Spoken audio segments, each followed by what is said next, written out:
All right. Thank you so much, Mr. Goendi, for joining us. That's the TVS Motor stock at 4.2% higher at this point of time.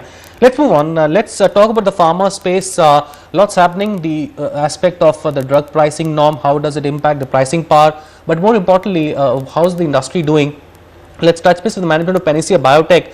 Well, this is also a stock which has been the news of late. Rajesh Jain, the joint MD at Panacea Biotech, joins us from Delhi.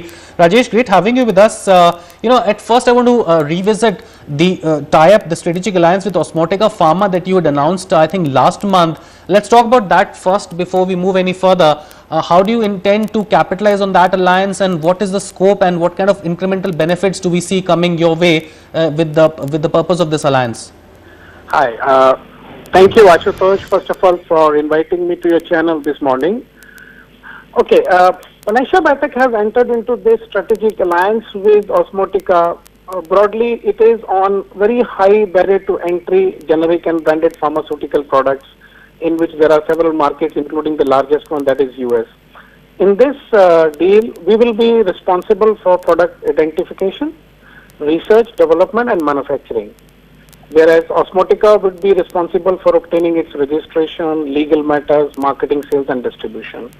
And Panacea Biotech basically receives an initial research fee for all the product portfolio under this collaboration, and 50% share of the development cost will also be received by Panacea as an income. Apart from that, we have started with a set of 18 products for this collaboration with a huge market potential in US, and this agreement is valid for a period of 10 years from the date of the first launch of the product.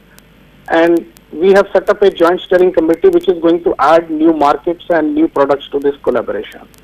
So we believe that in the coming years, starting from 2013, when the first dossier filing begins and it ends somewhere around 2015, and the same year when we finish the dossier filing for the first set of 18 products, the products that we filed in 2013, that is next year, will start getting launched in the market from 2015 onwards. These are our current, timelines estimates.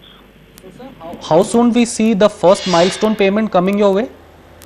We have already started receiving the first milestone payments. We have already received the first tranche around, this was in August, and the next tranche of payments will be received in December.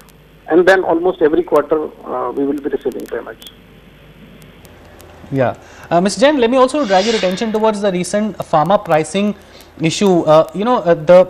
We read a lot about that particular norm, and there are a lot of drugs that actually come into the ambit with drugs such as amoxicillin, atorvastatin, amlodipine, ibuprofen. These are all drugs which are one of the most widely used. Do you have any presence in this segment?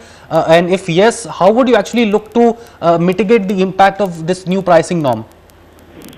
So I have three major points to touch base here with you.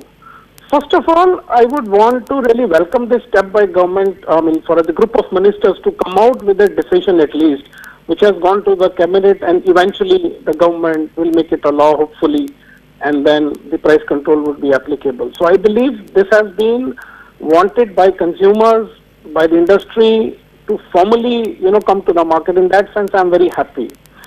Okay, in all this happiness, I basically see that there is a very good balance that the government has brought in which the needs of the consumer to get good quality and affordable medicines is delivered, and at the same time, the ability of the interest of the industry to reinvest their profits in R&D to get continuous access to new products is there.